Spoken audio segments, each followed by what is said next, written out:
Welcome back, Wheels and Weebies, to the channel Doge, where today I'm going to be looking at the patch notes for the new BTD6 update. I know this is not exactly what I do on this channel, but in case you haven't noticed, I don't really have a very established what I do on this channel. And I can honestly see BTD6 being one of the things I might end up doing if I do end up doing something consistently on this channel. So I'm going to do this. This video is going to focus on the balance changes. I'm sure if you're watching this video, you already know about the update. If you don't, quick rundown, not much really to be honest. New cosmetics in the trophy shop, and one new expert map, which I must admit looks a bit interesting, if a bit annoying. But the big interest, at least as far as I'm concerned, is the balance changes. So let's talk about them. So first of all, there's some kind of strange ones, but ones that I overall like over here with the Dark Monkey. They've decided to make it so that Juggernaut has its damage increased from just doing one layer of damage to two, but as a result, his pierce is being halved. Now, overall, that's an upgrade, because the Juggernaut will still be doing the same amount of damage. It's just that now it's easier to do that amount of damage, because you only need to have 50 balloons grouped together to get the maximum damage per shot, instead of needing 100. So overall, that's a buff to the Juggernaut, and I'm kind of glad to see that. Honestly, though, I think that the Juggernaut might end up being pretty good now, because I think the Juggernaut was actually a bit slept on before. When I say slept on, I'm not going to say that he was secretly crazy good, but I've been using him a lot recently, and I kind of put him in my head as a meme, and hadn't used him a lot until recently, and I started using him more recently because I found that Ultra Juggernaut was better than I remember. But even just the Juggernaut itself, it was really, really useful in some of these early game rounds for being able to get camos and leads and being able to deal with lots of group balloons, especially if you placed them in a good spot on a map that had good walls to bounce off of. One in particular was I very much liked getting Juggernauts on the benches in firing range with to get through the early game, and then removing the tower and putting Churchill in the gap there. And that on its own can get you really far into the game without even having to place any more towers. Anyway, as well as that, they made the 4th tier sharpshooter crossbow monkey attack a little bit faster, but deal one less layer of damage, which overall I would consider a buff, because 5 is still a lot. The difference between 1 and 2 layers of damage is pretty big, but the difference between 5 and 6 is not so much. And the tier 5s for both, as it says, remain the same. So Ultra Juggernaut isn't changed, and Crossbow Master isn't changed. Boomerang Monkey gets a 5,000 price decrease on Glavelord. Maybe this will make Glavelord more of a genuinely usable tower. I think it is one of the most overrated towers in the game. I almost feel bad saying that, because I know that it's kind of decent at dealing mobs and all that. But here's the thing. I've seen so many goddamn challenges. I'm not even kidding. I've seen at least 4 challenges that I don't even look on the challenge browser that often, called underrated tower or something like that, and the solution is Glavelord. If everyone says Glavelord is underrated, he probably isn't underrated. Anyway, my general consensus on Glavelord is, although it is stronger than a Balloon Solver, it does the same job as a Balloon Solver, and it doesn't do it much better in my opinion, and a Balloon Solver is a whole 10k, well, more than 10k less. So I think Glavelord is still overall a pretty weak option, but now I would say before it was, you should basically never get it unless you just want it for fun. Now, maybe in some situations it's actually considerable in a real game where you're actually just trying as hard as you can to beat it. The Bomb Shooter gets a really weird nerf.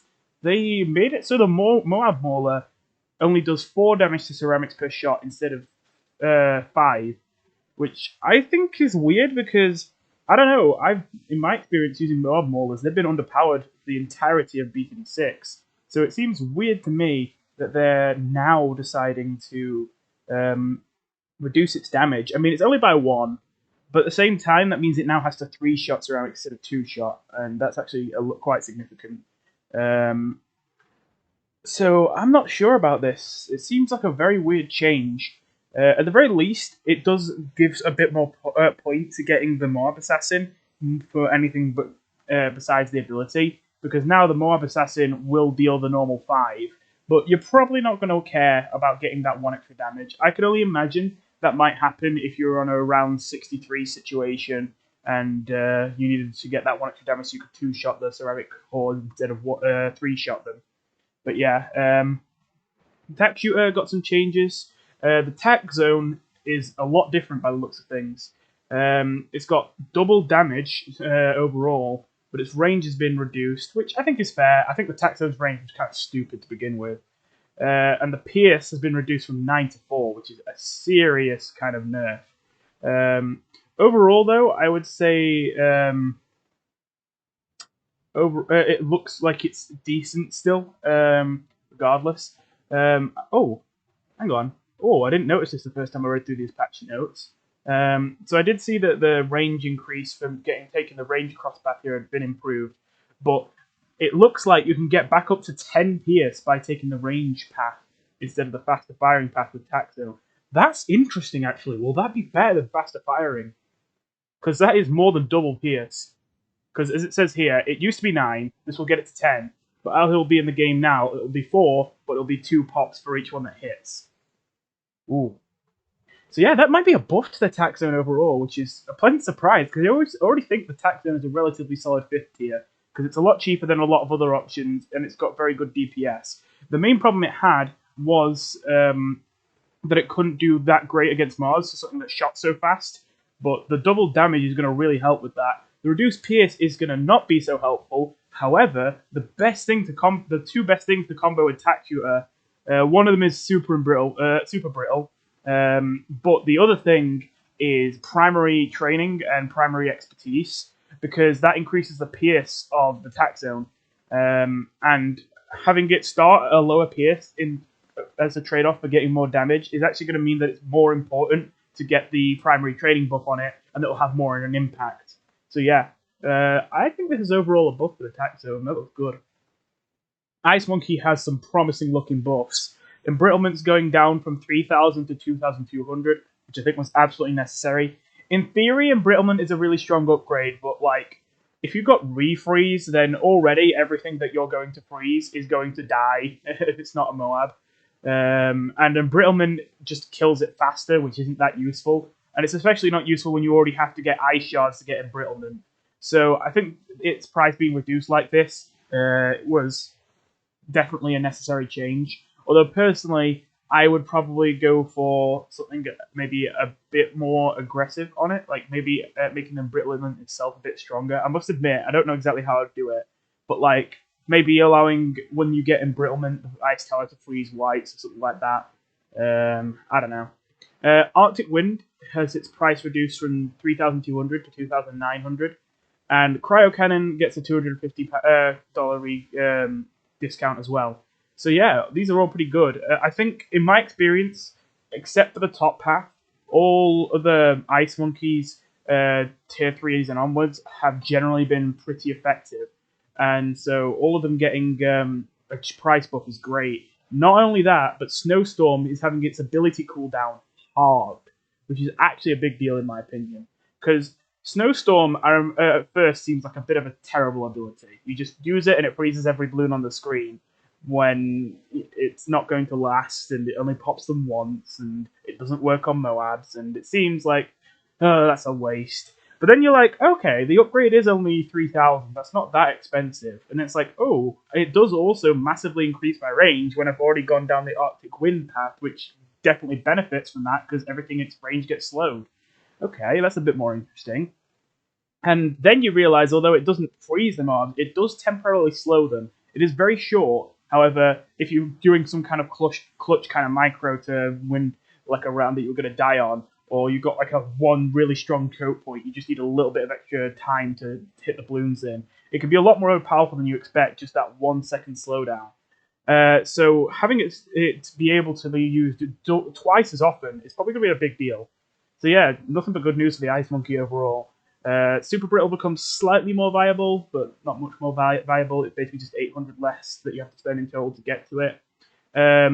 Middle path is already pretty good. Now you don't have to spend as much to get to it, and while you're waiting to get absolute zero, Snowstorm is going to be much better than it would have been otherwise. And finally, of course, the best path, the bottom path, Cryo Cannon, is going to be even cheaper. Which I suppose, like, I was about to say that's kind of dumb that they even did that, but I'm not complaining because I love that path. But honestly, it's not even dumb because, like, Icicles and Icicle Impale may be OP, but Cryo Cannon itself is actually a little bit weak and I feel like we mostly get it just to get the upgrades after.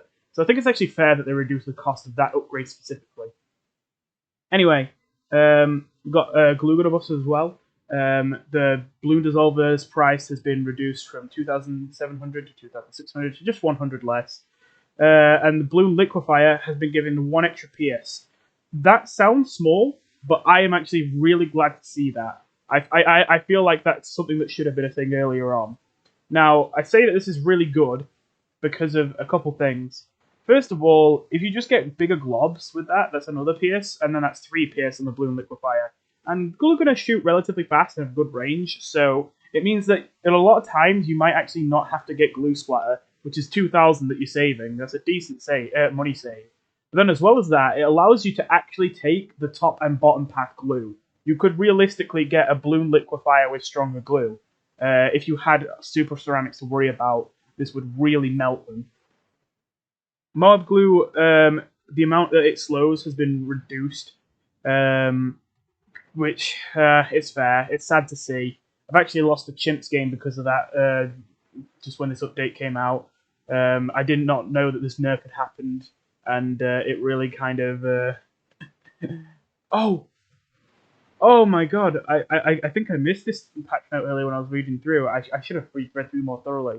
Relentless Glue still gets the full slap. Oh, maybe I would... I could have lived if I bought Relentless Glue, maybe. Oh god. Well, anyway, that's a really good change, though. I really like this change. Relentless Glue desperately needed a buff, and this is exactly what it needed. Honestly, I feel like Relentless Glue should have been this from the start.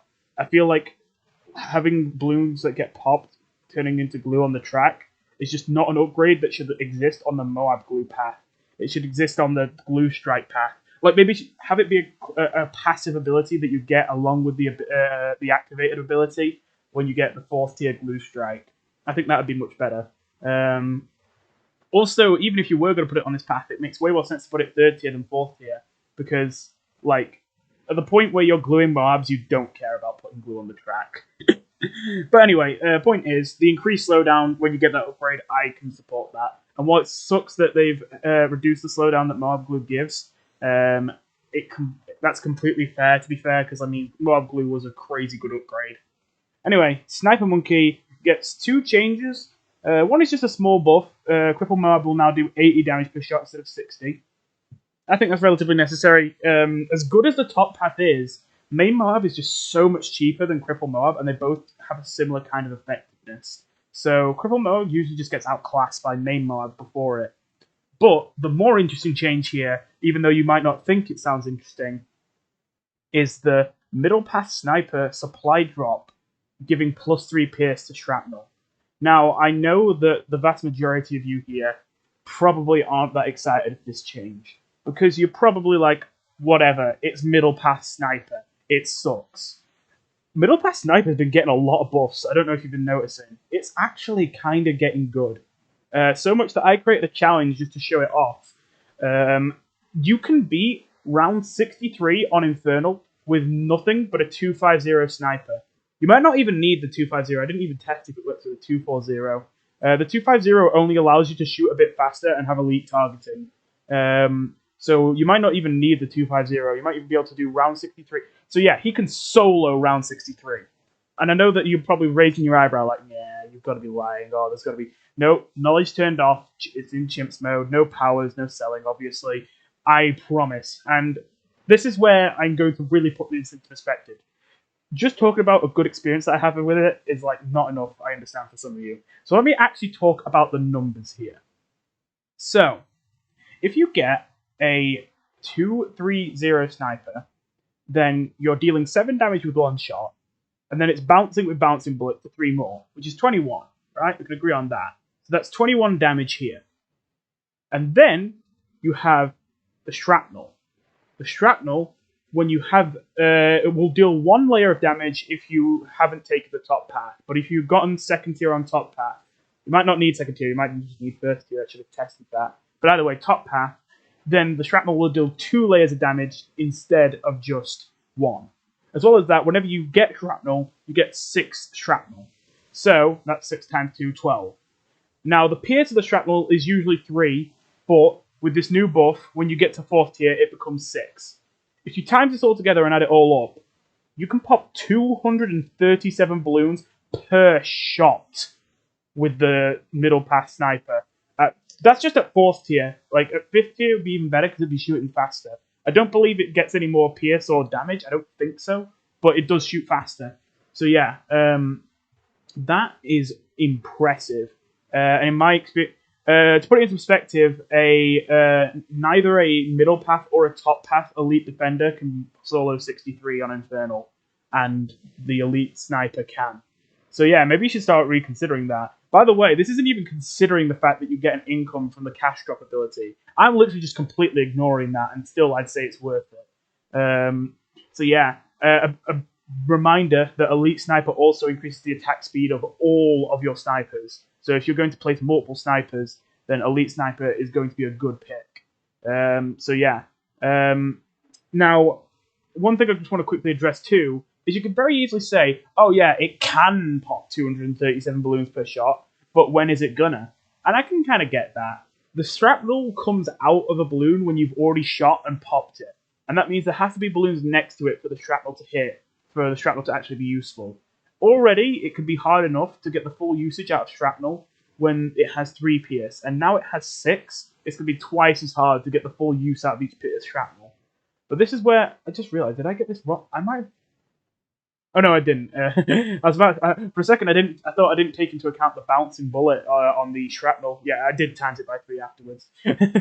Anyway, but yeah, but here's the thing: it's actually not that hard. First of all, because just take into account that the harder the game is, the more likely it is that you'll get the full usage out of the bullets, because there'll be more balloons to hit. But then, more importantly, here's something that you might not have noticed if you don't use middle pass sniper that much. I remember that I noticed this a while ago, but I thought it was a bug for the longest time until I realized that it does happen at a certain point. When you get shrapnel shot, at first what will happen is whatever line, like a sight the sniper has on the balloon, the shrapnel will just come from that angle. However, when you get bouncing bullet, obviously that makes the bullet turn to face whichever balloon is its next target after it hits the first one. Which means that the shrapnel will always be pointing to where a balloon is whenever you shoot a balloon with bouncing bullet.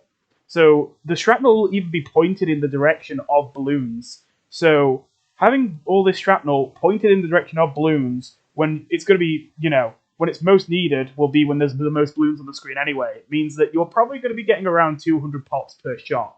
Maybe not the full 237, but you're going to be getting a lot. And also, just like to add in, this with Alchemist. Yeah, that could be crazy. So yeah, basically, you've been sleeping on the middle pass sniper for way too long, and now is the time to wake up. Anyway, Monkey Sub has an interesting change. I looked at this at first and I thought it looked very concerning, but actually, I think this looks alright. The Plutonium Reactor now can only pop 50 balloons at once. So if there's more than 50 balloons in his radius that he's popping, then some of them are not going to get popped. But to compensate for that, they've now made it so that when you get the Barb Darts and Heat Tip Darts upgrade, the PS that the limit for the amount of balloons it can pop at once increases by more. So it used to be that you could pop 70 balloons at max within the Plutonium Reactor's range. Now it's 50, which is less. But it also used to be. But now, if you get the middle path, you can get up to 100 popped while in its radius. Not going to be a massively significant change, but it's going to be interesting because it will actually give a point to cross-pathing with the sub. Usually, the top path, you just don't get any of the other upgrades, which kind of sucks. There's not really any point in doing it. Maybe Airburst Darts if you're actually going to micro it and unsubmerge it and all that, but most of the time you're not. Monkey Ace, good to see it getting some buffs. I think it absolutely needed it. It was becoming one of the worst towers in the game fast. But yeah, they have increased the hitbox size of the darts for the Monkey Ace. It just says from 2 to 3, so we don't know exactly what that means, but I guess we can infer that it's probably 1.5 times bigger than it used to be. It shoots more often now, a decent amount more often. Rapid fire attack rate buff has sadly been reduced from 40% to 25% as a result. But at least the exploding pineapple is going to drop more often. Probably isn't going to matter because exploding pineapple is already like one of the least useful upgrades ever.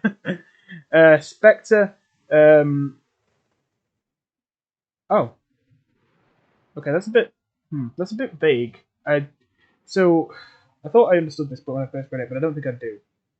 Okay, so it's saying that usually when you got rapid fire with Specter, it would increase the attack speed by 25%. Oh wait, it says it's unchanged. I thought it said it is changed. Okay, right, yeah, right. Phew. And the Flying Fortress now has a very slight seeking effect on the dark projectiles to help them not miss as much. And the price has been reduced by 5k. The Helipilot just gets one small buff. When you get the Comanche defense, is it Comanche Commander first? I always forget whether it's Comanche Commander or Comanche Defense at the 4th tier. I think it's Comanche Commander that's the 4th tier, or whatever. Now, when you get a reinforcement, when you get one of the mini helis to come and help you, they stick around for 3 extra seconds. The Wizard Monkey has a lot of changes that I overall feel positively about. I honestly consider Wizard Lord Phoenix to be one of the worst 5th tiers in the game, even though it's been useful in a lot of 2 Towers chimps. I think that's mostly just because of the fact it's an expensive 5th tier that can pop both camo and lead and has a good ability, which makes it good for 2 Towers chimps. But for actual gameplay, I think Wizard Lord Phoenix is one of the worst 5th tiers in the entire game, and it looks like these changes are going to really help them out with that. First of all, it's getting 6,000 cheaper, which is absolutely necessary to make it actually useful. The Dragon's Breath Wizard is now getting its Fireball radius increased by about 1.5 times, well, 1.4. The Fireball damage is now being increased from 1 to 3, which might actually be significant. I'm glad they're doing this, because Fireball becomes such a useful spell so quickly. I keep forgetting Fireball exists, because especially when Wall of Fire also exists. But and when you get the 5th tier, the Fireball does 9 damage, which is really actually genuinely significant. The Wizard Lord's Dragon Breath also does 2 damage instead of 1, which sounds like a small buff, but you gotta remember that Dragon Breath shoots really fast, and I think it has a decent amount of PS, so that's gonna translate to a lot more poppage. Finally, the Prince of Darkness finally got the nerf that we knew was coming eventually. But it didn't hit him too hard. Honestly, he still seems viable. It looks like they mostly just knocked him down from like a crutch to just a utility in a way. Now he can keep his zombies for even longer. He can retain them for 3 rounds, so he's much less likely to ever run out of zombies. However, this isn't that clear what it means. It says Prince of Darkness Grave required for damage stacks increased from 200 to 300. Now, I don't know what they mean exactly by damage stacks, but my guess is that's the amount required to spawn zombies in the first place. Because from the few times I've been I've actually been using them and I've been able to closely observe. Because I have used Prince of Darkness a lot, but usually I'm so far into the game when I get him that there's so much going on I can't clearly see what he's doing. But I think that you couldn't spawn zombies if you just had like 2 zombies in your graveyard. It wouldn't even spawn 2 zombies if it said that you had 2 in your graveyard. So I think what this means is, for you to spawn any amount of zombies, you needed to get to 200. And now they're increasing that to 300. So you need to have more in your graveyard to start to be able to get any zombies to get the ball rolling. But overall, that's not too bad. I'm imagining, though, this also will reduce the amount of zombies that you get from your graveyard, which is a bit sad, but again, reasonable. And we did get some kind of buff to balance out the nerf, with how it now sticks around for 3 rounds instead of 2. I'm completely happy with this. Alchemist got a change that I got excited when I saw this, but I'm a little disappointed they didn't go full on with this. Lead to Gold is an upgrade that I think is really cool, but in practice is complete trash. It may be one of a contender for one of the worst upgrades in the game. I don't know. To be fair, stuff like Exploding Pineapple and faster darts for the heli does exist, so probably not the worst, but it's up there. It very rarely gives you a return on your investment, and if it does, then you have to try really hard for it to. But they now made it actually turn lead to gold, meaning when it hits a lead balloon, it doesn't just give you $50 and break it open. it gives you $50 and completely erases it. Like, no children. It just goes straight from a lead to nothing. No pinks, no blacks, nothing. Which I like, but that is obviously not much of a buff for a tower that's already so far behind the power curve. But they also made it do something to DDTs. Now, this is where I got excited, because I thought, what if every time it hits a DDT, it gets $50? Like, that's not crazy, but, like, that'd be better. Especially if you got, like, Acid Pool, and it runs through the Acid Pool, and with each Acid Pool it touches, you get another 50. Or, even better, maybe it, like, becomes goldified or whatever, and then when it pops, you get a cash bonus of much more, like 500. I was getting excited here. It kind of similar to, there was a bug that was really cool, and I kind of wish this was actually in the game, where Rubber to Gold Alchemist could turn a Moab into gold. We wouldn't visually see it, but it would happen. And it wouldn't give you more money, except if you used a Pirate Lord to kill the Moab. It would then accidentally give you more money when they intended not to do that. So I was hoping what they did was they looked at that glitch and was like, okay, how about we make that actually an intended feature, since this is such a cool glitch, and we fixed it now. And sadly, that's not what they've done. All it is, I've kind of built it up too much, you can literally see it right there, is now the Alchemist will do +9 damage to lead and DDT. So that means that 10 damage per shot against DDTs, which, I mean, Alchemists don't throw very fast. They do have splash damage, but you could have made that like +49 damage, so that's 50 damage per throw, and it still would be underwhelming. So yeah, well, maybe not, but you know, it wouldn't even be that good. So yeah, I'm kind of disappointed that they really didn't follow through with this kind of idea. I hope they push it further in future. Anyway, the Druid has got a kind of a myriad of small buffs for the top path, which I think needs them. It has a 500 cost reduction on the Ball Lightning. I'm kind of surprised they put that on Ball Lightning, because I feel like if I was ever going to go top path Druid, it would be for Ball Lightning. But sure, whatever. I personally would reduce the cost of the Tornado, but never mind. Superstorm gets a bunch of buffs, but they're all basically in the same vein. And they all look kind of reassuring. Basically, now, the way that Superstorm worked was it would use multiple of its Pierce whenever it had to push back a Moab. So instead of it being like, if it's got like 500 PS, for example, instead of it being like, oh, it can blow away 500 red balloons, and it can blow away 500 ZOMGs as well, which obviously seems weird because ZOMGs are way bigger. Instead, they had it so that Moabs would take 20 of your PS. So if you had 500 PS, then you could only push 25 Moabs. BFBs would take 50, Zongs would take 200, and DDTs would take 50 as well. Now it's been changed, so they're a lot lower. Moabs only take 5, BFBs only take 20, ZOMGs only take 50, and DDTs only take 10.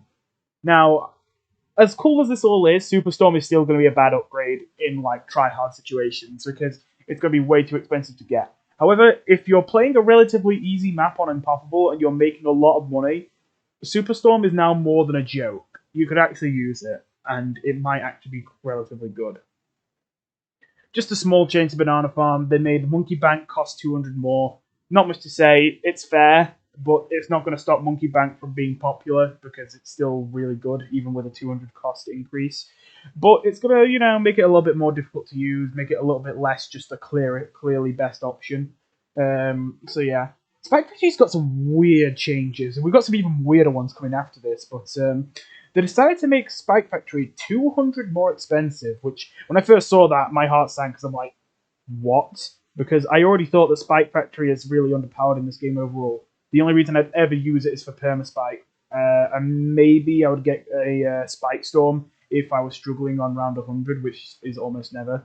Because, you know, usually 100 is easier than 99 and 98. But if you do need that bad... I've got it wrong twice. That bad popping damage, then a Spike Storm is one of the best ways to get it for a low price. Anyway, But yeah, that's basically two uses I had for the Spike Factory. The top path was a no-go all the time, and the bottom path was only for Perma Spike, and the middle path was only for Spike Storm. Carpet of Spikes isn't bad, but it's it's relatively expensive for something you only use to pop Moabs, and is mostly just used to pop the bad because the amount of damage it does to Moabs is kind of overkill. Anyway, but yeah, so because the Spike Factory seemed so weak to me, I was very disheartened to see it go up to cost 200 more when it's already something you can't really use in the early game. And we just got the ability to use it in the early game with the new knowledge that makes it so the first one you buy is 150 cheaper, and now they're making it too expensive to get it straight away. And it's like, what? But they did compensate. First of all, faster production and even faster production both cost 100 less.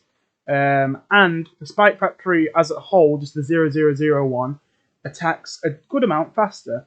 But sadly, they also, when they made those upgrades cheaper, they also made the attack speed increase less. The first upgrade especially got hit bad, because now it only, increases the attack rate by 20% instead of 40%.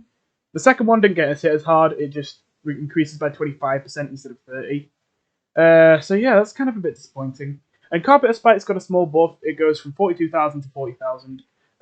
Yeah, I think that's not enough to make Carpet of Spike a real option when you're tryharding.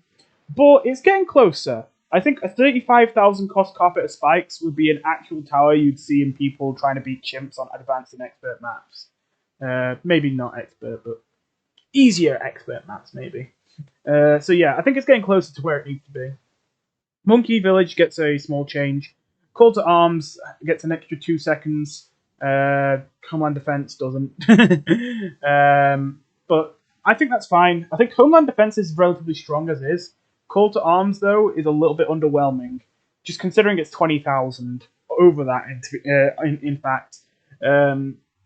Honestly, I do think it needed a buff, but I just wish it wasn't this.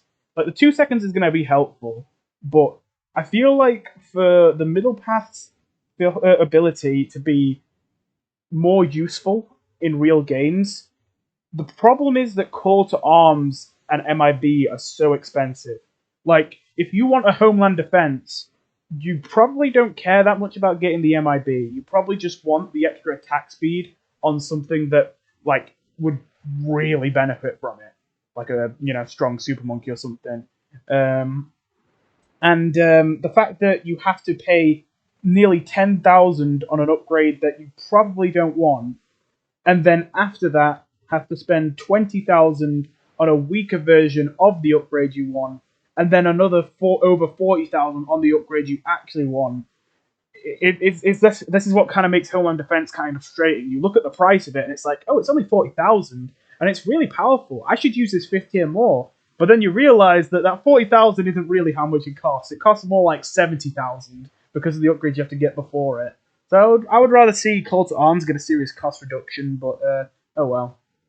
The Engineer gets some of the weirdest changes around here. Just a moment. I actually want to pause this for a second, just so I can read this again, so I know I don't mess this up. Okay, I just wanted to see if I could get some clarification on this by reading a bit above, because I just read the bullet points, I didn't read the reasoning. But no, I don't. Okay, we'll get there when we get there. We do have a really good change to start. I was literally telling me this, like, I've been playing co-op BTD6 with my friends a lot recently, and I was literally telling them this, like, in frustration, because both of them really liked Engineer that I was, like, playing with, and they couldn't really, I had to tell them how bad Engineer is in this game and how disappointing that is because of how good he was in BTD5. And one upgrade in particular that I really pick on with the Engineer is Deconstruction. I hate the existence of Deconstruction. It feels like a waste of an upgrade slot, and this is massively redeeming to it, in my opinion. So, Deconstruction, if you can't even remember, I wouldn't blame you. I think it's a cheap one. It's around a 300 cost upgrade about, if I remember right. It's the second upgrade on the middle path for the Engineer, and it makes it so that the Engineer, whenever it hits any Moabs or fortified balloons, it does +1 damage to them. Now you may think, oh, I don't know, there's nothing wrong with that, is there? But it doesn't apply to the sentries. So that meant that your tower that already shoots pretty slow and you can't really get it to shoot much faster. The best you can get is double gun, and you can only get it to have 3 PS or 8 with pin. So like you're getting +1 damage per shot on what is basically a dart monkey.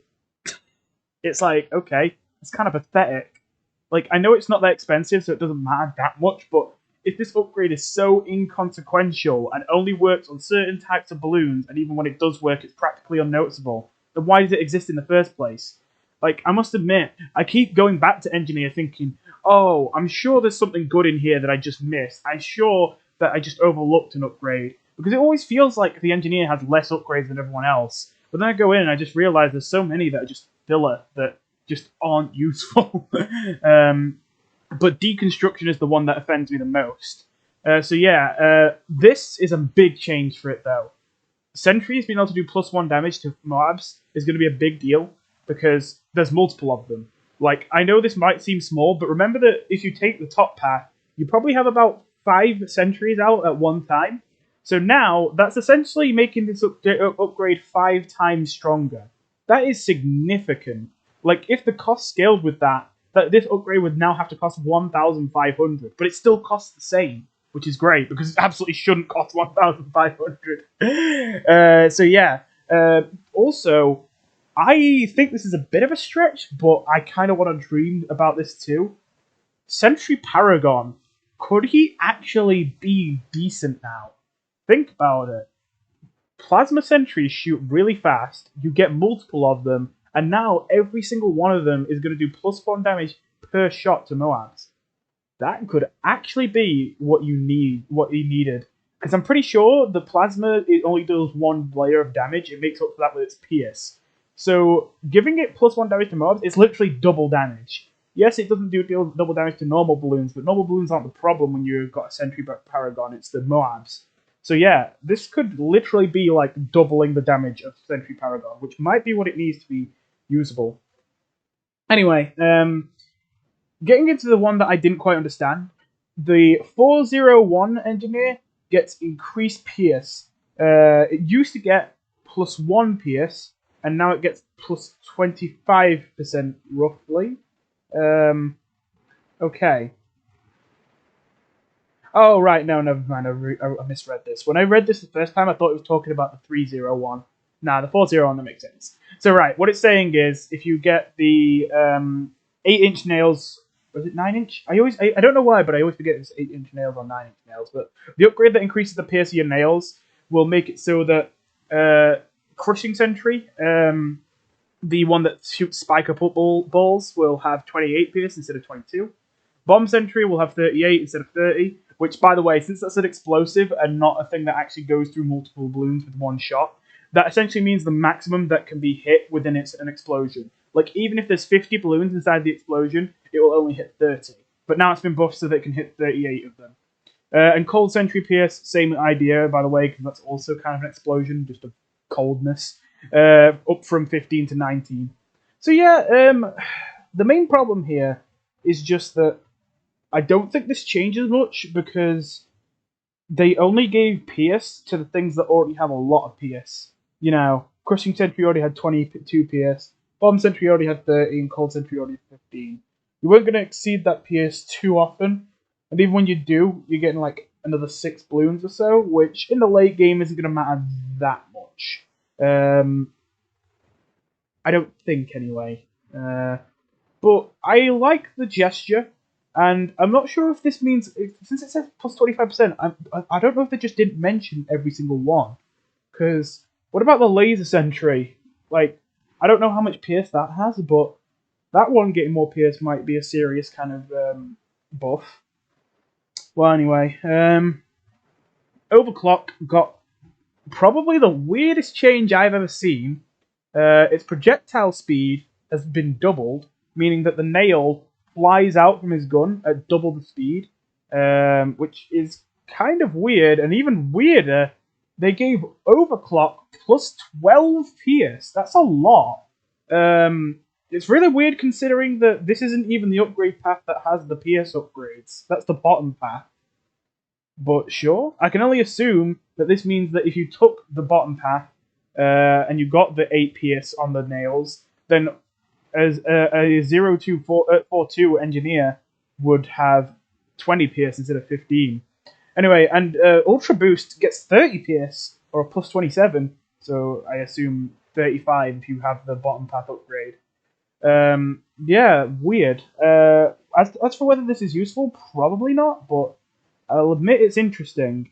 There is one thing I could see with this, which is if you get a 04/052, you could pin balloons with that shot, and those shots are going to hit loads of balloons. Now, this only works on lower than ceramics, which is why it's still going to be super niche. But every now and then, if like you've cracked open the mobs and cracked open the ceramics, but the pinks are running through because they're too fast, maybe that'll save you. But I mean, already we're talking about very niche situations. Ultra Boost gets a reduced ability cooldown. That would probably be significant if it wasn't for the fact that Ultra Boost is just one of those upgrades that's too expensive to ever be good. But hey, if you're playing in free play, trying to get to the highest round possible, Ultra Boost is now going to be a lot better. So yeah. Bloom Trap rate has been helped, so now it takes 15 seconds for it to regenerate instead of 20. And now, I didn't even know this was a thing in the first place, but apparently if you get the Sentry Path with Bloom Trap, it made it so that the trap got redeployed more often, and now that redeploy buff has been increased so that it will be 40% faster instead of 20% faster. So yeah, Bloom Trap might be decent now. Might be. I don't know. Because I was reading the notes up above. I actually didn't realize this because I hardly ever use Bloom Trap. But apparently before Bloom Trap, you could only get one Bloom Trap a round. And the last patch, they made it so that you could get more than one Bloom Trap a round, but they were very wary that would break the game. So they gave them this long 20-second cooldown. But then they realized, having given people time to use it, that it didn't break the game at all, and if anything, it was still a bit weak. So now they've decided to make the cooldown a nice 15 seconds and even increase the cooldown buff that you get for taking the top path. With all these things combined, it might be decent. And I'm not even just talking about because it's been buffed, but also because Double Gun was already like one of the best things with the Engineer. Like, there are two things I use the Engineer for.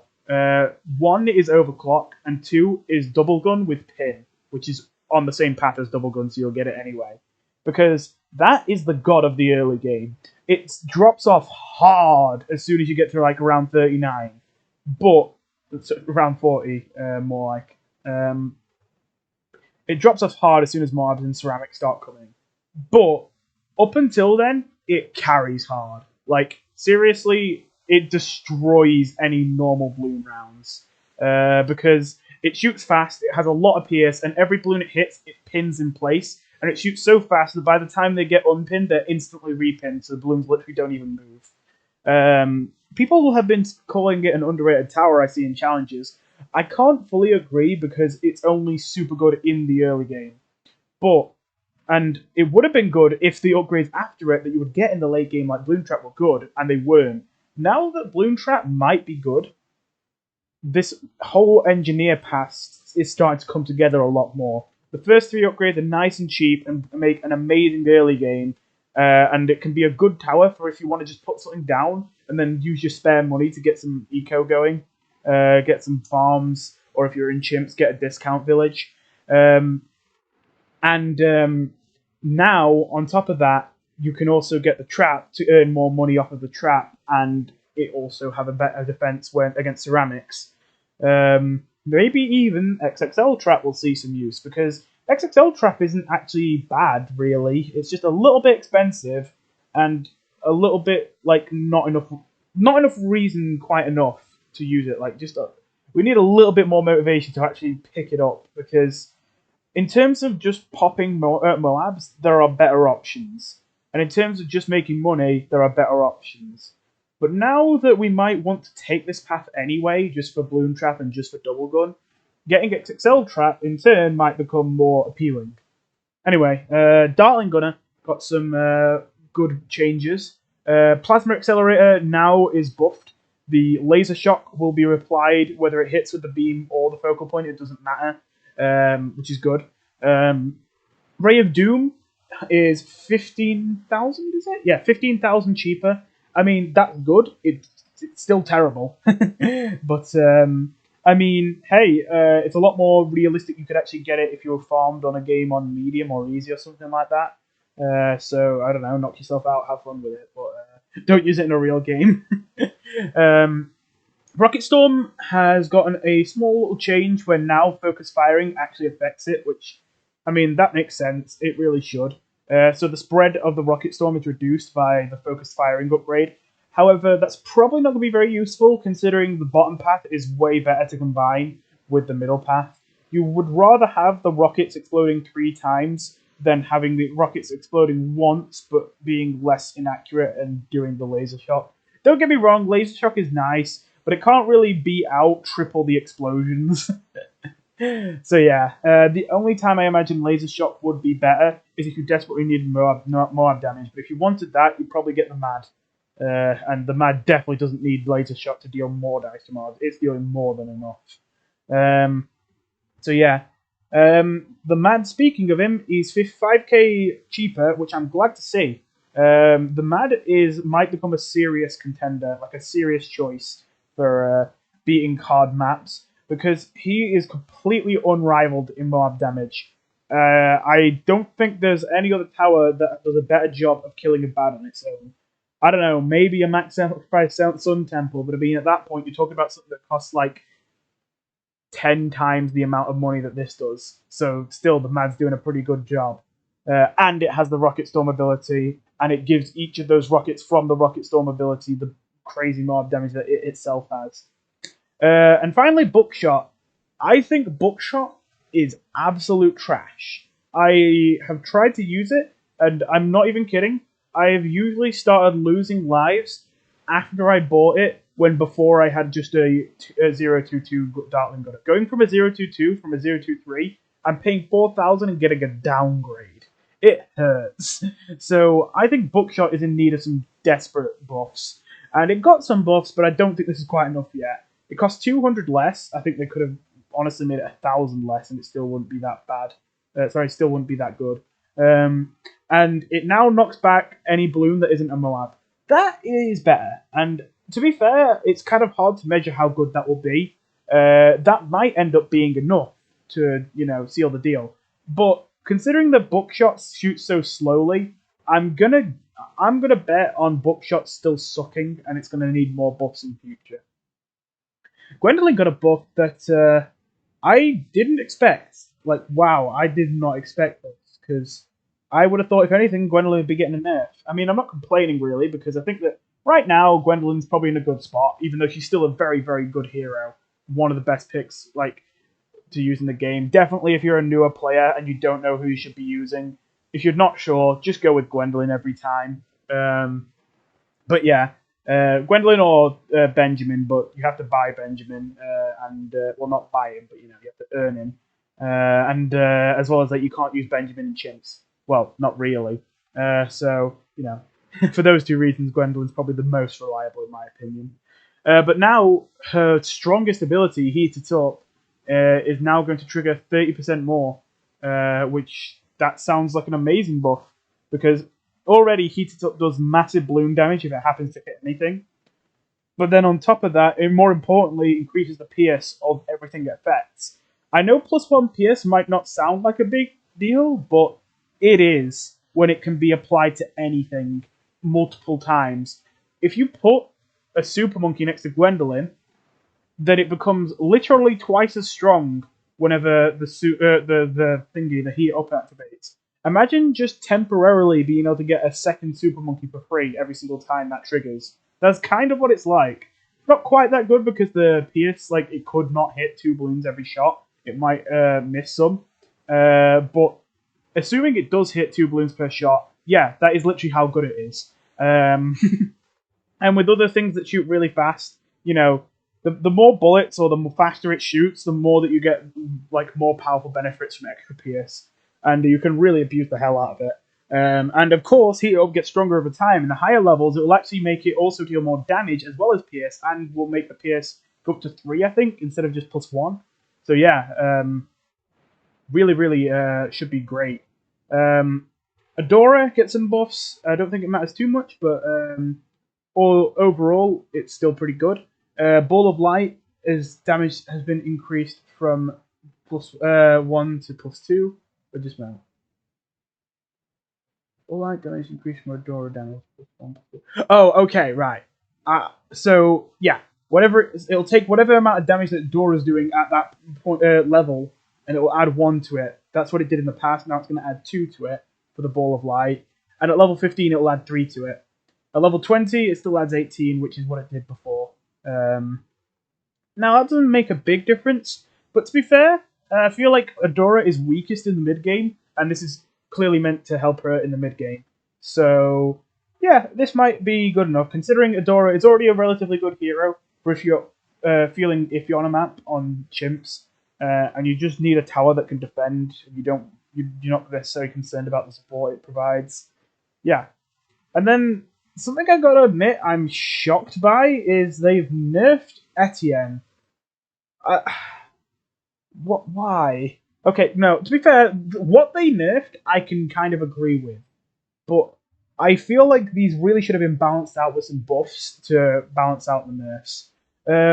Basically, they said UCAV is too strong. Makes sense. UCAV is an absolute beast, and it is, besides UAV, it is easily the best part of Etienne. So they've made it 2 seconds shorter at level 10, which doesn't matter too much, but 5 seconds shorter from level 15, which does matter a bit more. That kind of hurts. So yeah, this just seems kind of disappointing.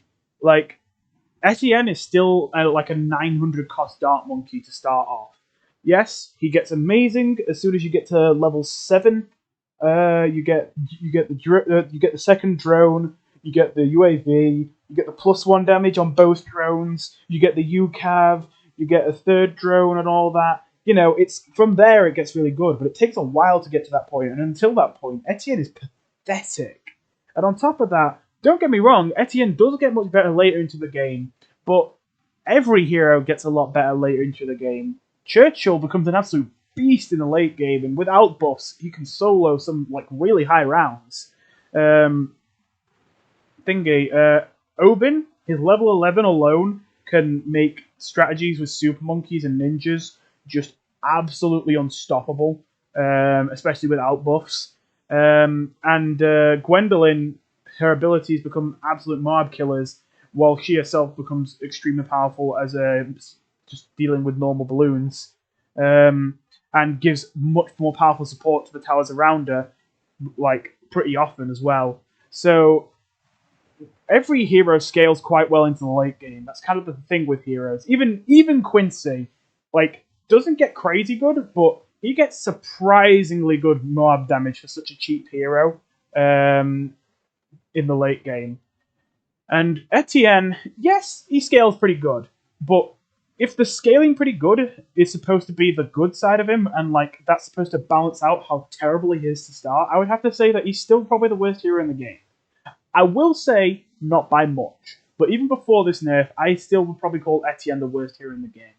I think the only one that's anywhere close to as bad as Etienne is Pat, but sadly, as much as I hate to admit it, the level 3 Pat ability is kind of crazy good. So I can't really say that Pat is worse than Etienne, I don't think. And now that Etienne's been nerfed, it's even more solidified his place as the worst hero in the game. He's still going to have his uses, but it's sad to see this happen. I really feel like they should increase the range of Etienne just from the start, like from his like level 1, and maybe increase the attack speed too. Overall, the drones just feel relatively weak. Honestly, I know that they're not going to do this because this requires more coding instead of just tweaking numbers, but I really wish that they would start like doing something like replacing some of the early upgrades he gets, because some of them are really, really dumb. Like, his level 2 gives him more range, and it's like, okay, but I'm still a Dart Monkey. Like, I need some, popping kind of power. Level 3, you get the ability. Level 4, you get extra... Okay, I just said I need popping power, but you know what I mean. I don't mean as in Pierce. Level 4 gives you more Pierce. Why do you need more Pierce at this point? you're more worried about yellows, not grouped yellows, just yellows on its own. So Pierce is practically useless unless you can manage to get it before round 4, but I don't think you can, not without spending money. And if you are, then you're wasting your money. So yeah, and then I think level 5 is when Etienne himself gets camo, but doesn't give it to everyone else. And I don't even remember what level 6 is. Probably even more range, whoopee. But anyway, I'll wrap this up now though. But yeah, Etienne, I think this was an unnecessary change, and I also wish that I knew about this change before I went into chimps with Etienne on thingy on Spillway, because I did not read these all of these balance patch notes until now, and I literally earlier today was doing Spillway on chimps, and I got stuck on round 99. I panicked on round 98, and I used both abilities when I only needed to use one, and then I thought, oh, it's alright, I can beat 99. But then all the mobs started sponging all the damage that was supposed to be hitting the fortified DDTs, and so I couldn't pop them. And I tried everything. I could not pop them. No matter what I bought with my money, no matter how much I microed, no matter what abilities I got, I was dead. And if Mob Glue hadn't been nerfed and Etienne hadn't been nerfed, I'm saying it, I definitely would have won there, which I'm definitely a bit salty about. Although Mob Glue I don't complain about so much, because that one it makes sense that it got nerfed. I don't think it makes much sense that Etienne got nerfed. Again, I think it makes sense to nerf his UCAV, but to nerf him as a whole doesn't make sense. And if you're going to nerf his new cav and not give him anything else, then I think you're nerfing him as a whole. So yeah. Anyway, thank you for watching. Hopefully you found this useful, and hopefully you'll start using the middle pass sniper more. Seriously, I'm not even kidding. More than any of these patch notes, this one right here, I'm saying it right now. It's going to be the most important change out of all of these. Well, good change. The most important buff. The most important change overall is probably this nerf to Mob Glue. But yeah. Thank you for watching. See you next time.